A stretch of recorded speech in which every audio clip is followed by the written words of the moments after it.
Owen, thanks for joining us. You've got some questions from our England Rugby Facebook group. Okay. Phil Rowe, first of all, asks you, describe your kicking technique in 4 words.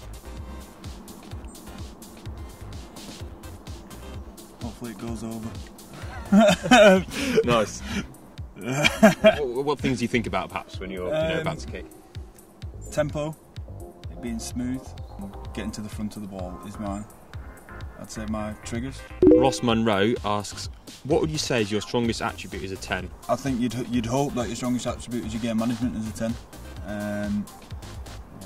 You'd like to say that is. Chris William Gorsden asks, who is the most physical player you've played against and why? I'd have to say it was someone I've played with. I've never played against him, thank goodness. Jack Berger. You play against some unbelievably physical players, but I've never seen anybody being able to put the body on the line like he does and do it time and time again. You see people make big hits and it takes something out of them who's made the hit as well. But he just keeps going all day. He's got something inside him that very few have, I think. Similar theme from John Allen Davis. What's the best bit of advice you would give to one of the smaller players on defence when the bigger fellas are running at you, because he gets flattened all the time? I guess you have to be smart in your tackle choice. If someone's coming at you, you have to chop the legs off basically. Not just soak the tackle. You're going to end up getting bumped off. You have to go for it at the same time. Angus P. Taylor asks, what's your favourite cheese? His is Roquefort. Not too clued up on the cheeses. You don't get much cheese around in the England camp, do you? Not too many. I think they've just taken them out the omelettes as well in the morning.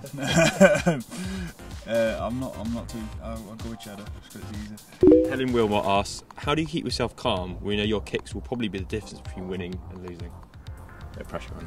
Try not to think about that. No, you keep yourself calm by getting your practice done, and when it comes out there to a game, you don't want to be thinking about it too much. You shouldn't be thinking too much, really. It's like I've heard people say about golf. You do your practicing on the range, and then you go out there and you just play. Hopefully, that's what I like to think my kicking's like. I do my practicing during the week, and I should be right by the weekend. Lindsay Williams asks, do you have any superstitions or pre-match routines? Left sock on first. I have routines, yeah. I try and break them though. I don't like having them.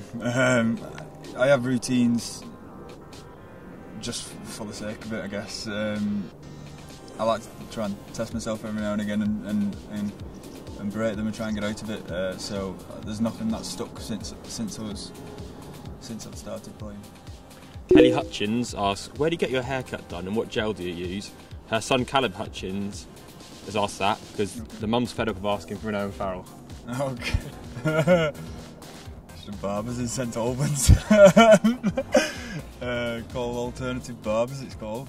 As far as her stuff, I'm not quite sure. I just get it from there, whatever they tell me to get. Cram Hames asks, what goes through your mind when you run out in front of the crowd at Twickenham? I think the walk and the run out and the anthems and stuff is a really special time for a player, because you're going out there and you're playing on that sort of stage in front of that many people. You don't really get to take too much of it in. In the game you're 100% focused on what's going on, and you're trying to stay one step ahead as much as you can, and walking out and running out and singing the anthems, you really get to take that atmosphere in, and it's an unbelievable feeling. Finally, Rob Robertson asks, who's a better player, you or your dad? He achieved miles more than I have, so it'd have to be him so far.